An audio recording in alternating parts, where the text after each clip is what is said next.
Bonjour à tous.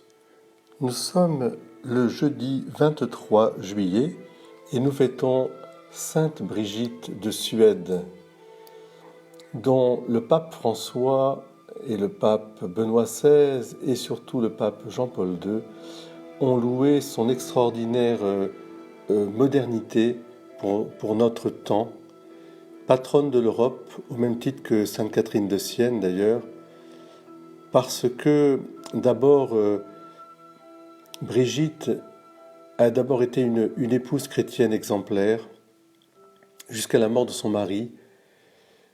Elle qui a vécu au XIVe siècle, elle se consacra entièrement avec lui à la contemplation de la passion du Christ, au jeûne et à la charité envers les pauvres, les malades. Et comme à cette époque, ils étaient tous liés à des communautés religieuses, dominicaines ou franciscaines, ils persévéraient dans la prière et la méditation des Écritures saintes. Après la mort de son mari en 1344, Brigitte se mit en route pour Rome.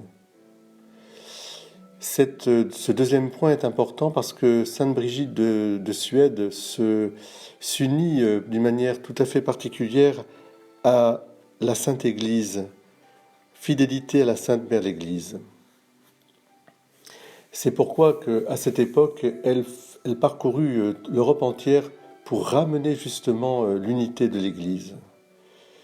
Unité fragile, on le sait, unité mise à mal par le péché des hommes, par le désir de domination, et puis bien sûr par l'ivraie semée par le diable.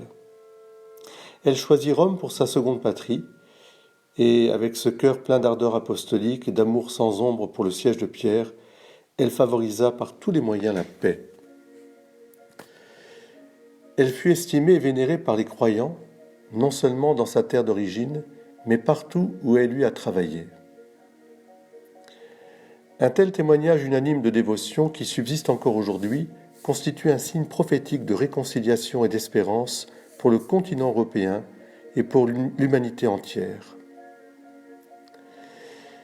Oui, il y a un grand désir d'unité, mais qui prend sa source justement dans ce que l'on peut appeler aussi la partie mystique de Sainte Brigitte, dans sa contemplation de la Passion, qu'elle ramènera surtout après son voyage en Terre Sainte. Aujourd'hui encore, on étudie les textes et les écrits, les révélations de Sainte Brigitte. Elles sont tout à fait extraordinaires et à replacer bien sûr dans une interprétation, je dirais, raisonnée, replaçant tout dans l'Évangile. Il n'y a pas si longtemps encore, à peine il y a, je crois, une dizaine d'années, on a à Rome intitulé un congrès étude Sainte Brigitte, prophétesse des temps nouveaux. Les dimensions internationales et interconfessionnelles d'une telle rencontre ont manifesté l'actualité du charisme de Brigitte de Suède.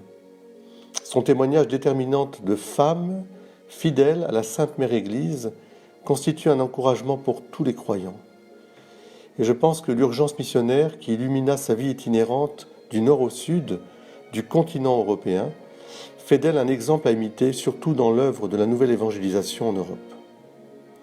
Sainte Brigitte de Suède, c'est vraiment la sainte aux dimensions européennes.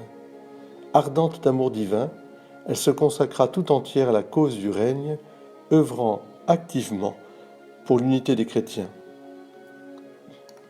Voici une de ses prières qui peut nous aider aussi à découvrir cette sainte merveilleuse.